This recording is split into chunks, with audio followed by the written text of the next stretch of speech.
I'm very excited about this video because I'm going back to my roots. I was raised in Mark Twain National Forest. My dad was a forest ranger there, and as I was growing up, I learned to fish in a little creek. And today I'm going back to fish that little creek again. What is now just a trail into the woods used to be the driveway into the house where we lived, and on the left used to be a forestry tower. In the early 70s, our father retired, and not long after that, the tower was torn down and the house was moved away. But when we lived there, we would go twice a week at least down and fish this little creek that we're going to today. And when we did that, we would walk down an old gravel road. It was a 2-mile walk there and a 2-mile walk back. We're going to drive down that old road today.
Park the vehicle, try one around or not down here.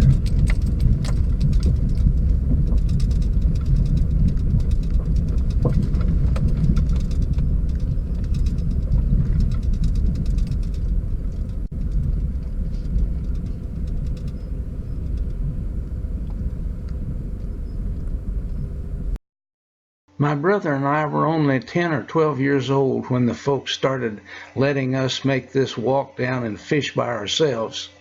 There used to be a bridge here, but years ago, the old bridge washed out.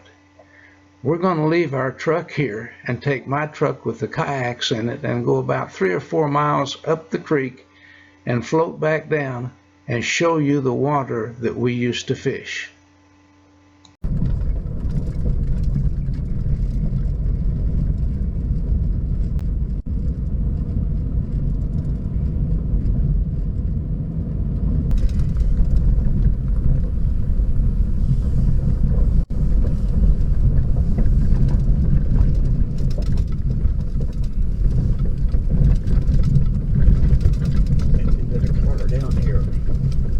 This is the spot that I thought you might not be able to get through, too.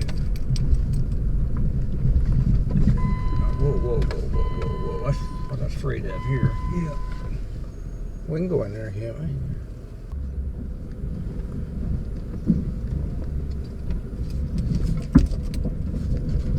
We've had a lot of flooding, and the road here was in the flooded area, so my brother and my nephew Dennis walked down ahead of me and pulled logs and limbs out of the road so I could drive down to the area where we're going to launch.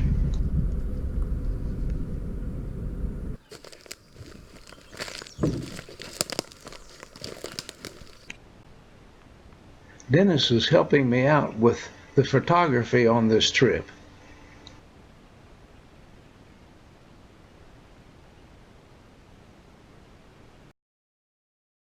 There's plenty of water to float our kayaks today, but when the spring rains go away, it will be very difficult to float this little creek even in a kayak.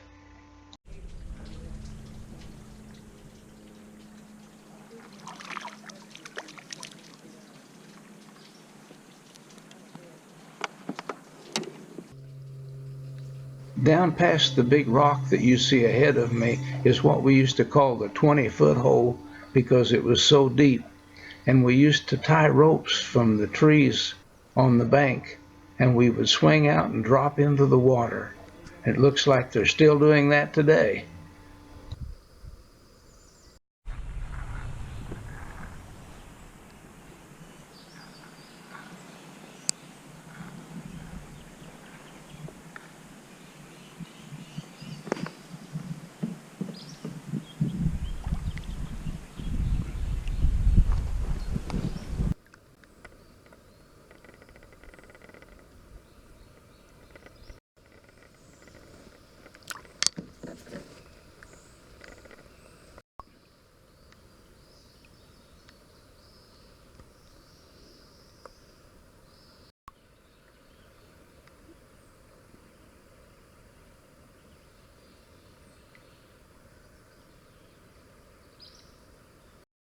Turn the camera on and watch them.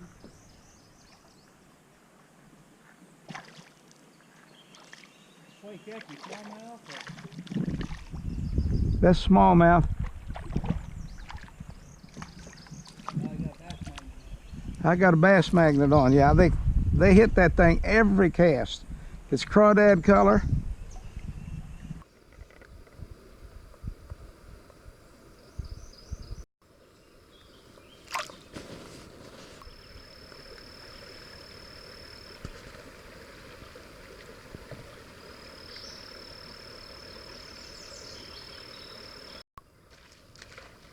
It looks like Dwayne's catching one every cast.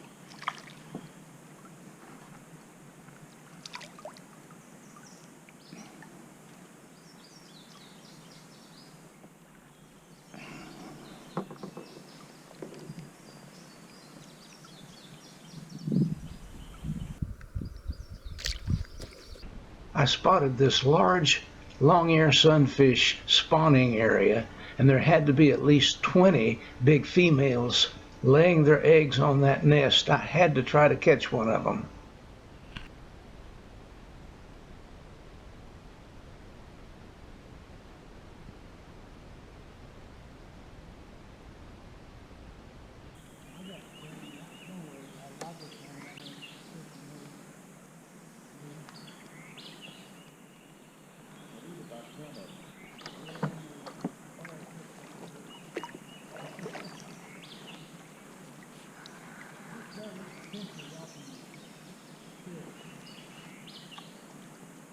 When these fish are spawning, they're very difficult to catch. What they do is they leave their mouth closed and they try to nudge the lure out of the nest.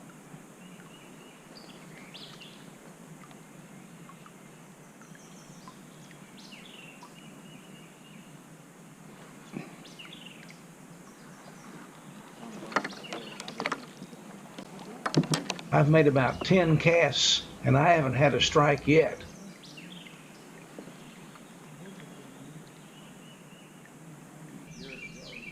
I don't know if the camera is picking up these fish or not. I have my Polaroids on and I can see them really good, but there's at least 24 really nice long-eared sunfish spawning on that nest.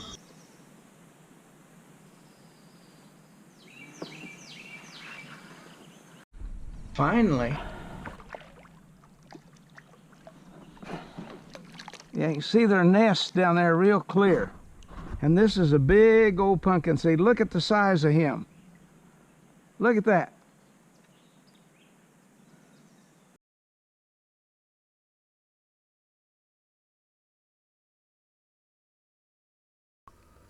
Turn him loose and let him go back to his nest.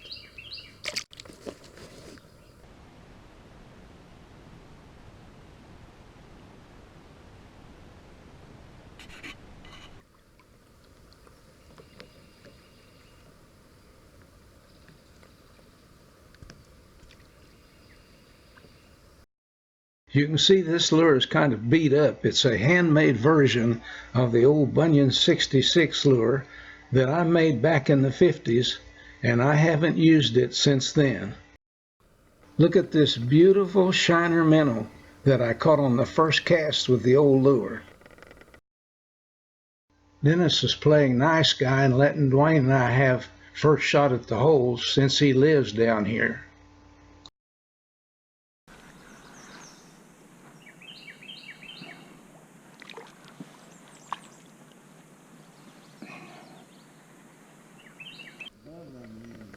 Little hybrid bluegill.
Oh, there's a big old bruiser there.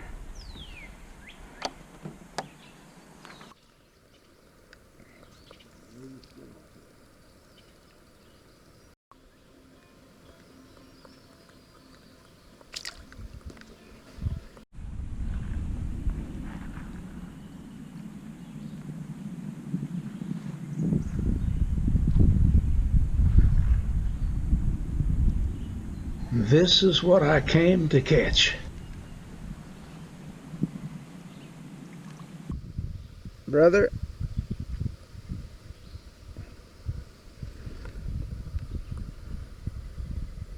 Look here. Alright, big goggle eye.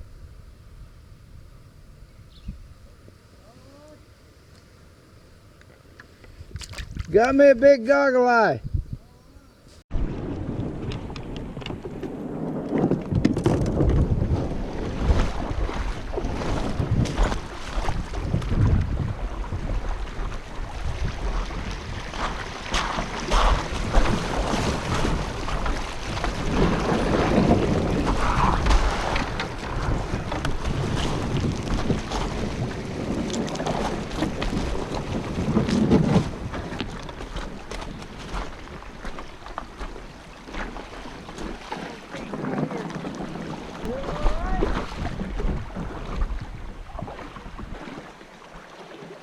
He took an alternate route, huh?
Dennis caught a nice smallmouth here.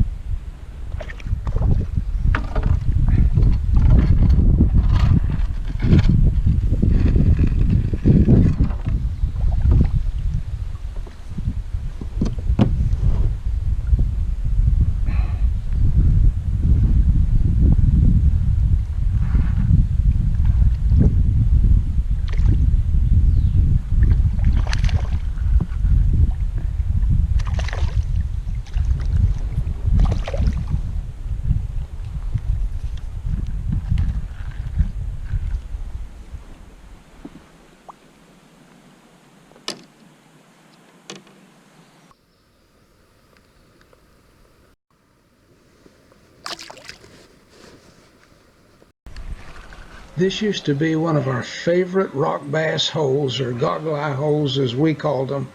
We used to trap minnows and wade in the creek and fish for goggle eye under those rocks there on the bluff.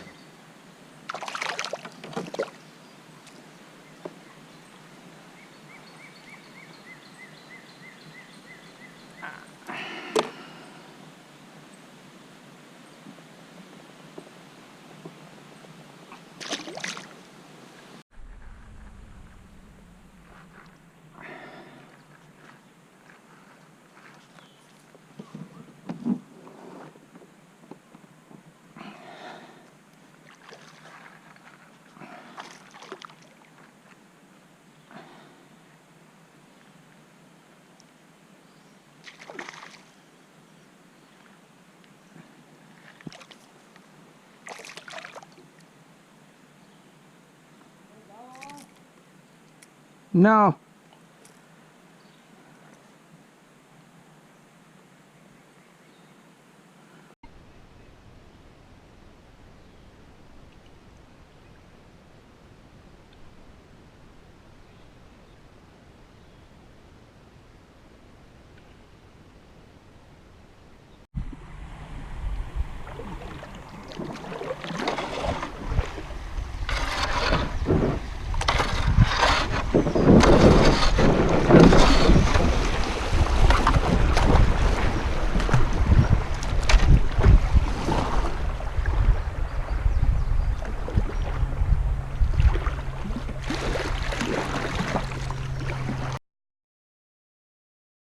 You can't see it, but there's a bluff behind those trees. It's a steep bluff about 300 feet down, and my brother and I and our friends used to climb down over that bluff after dark and walk out on what we call Catfish Rock and fish for bullhead catfish.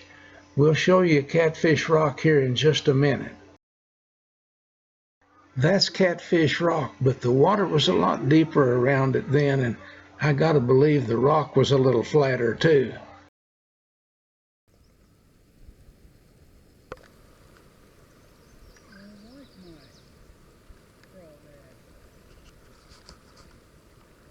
When black pork is set out there,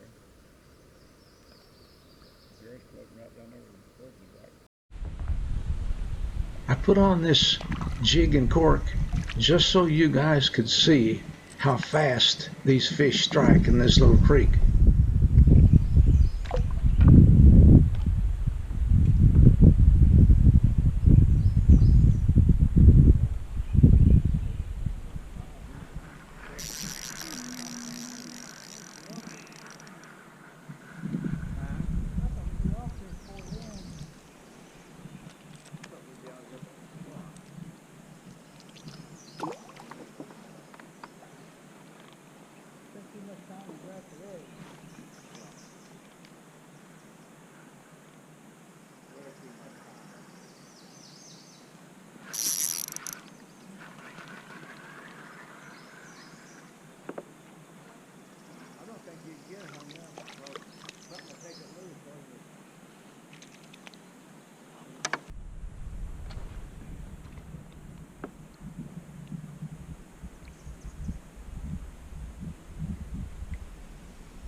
although this little creek gets very low in the summer and you can step across the shoals, it's able to maintain a significant water level in the deep holes because it's spring fed, and that's how it maintains such a population of fish. We have not filmed a fraction of the number of fish that we caught today.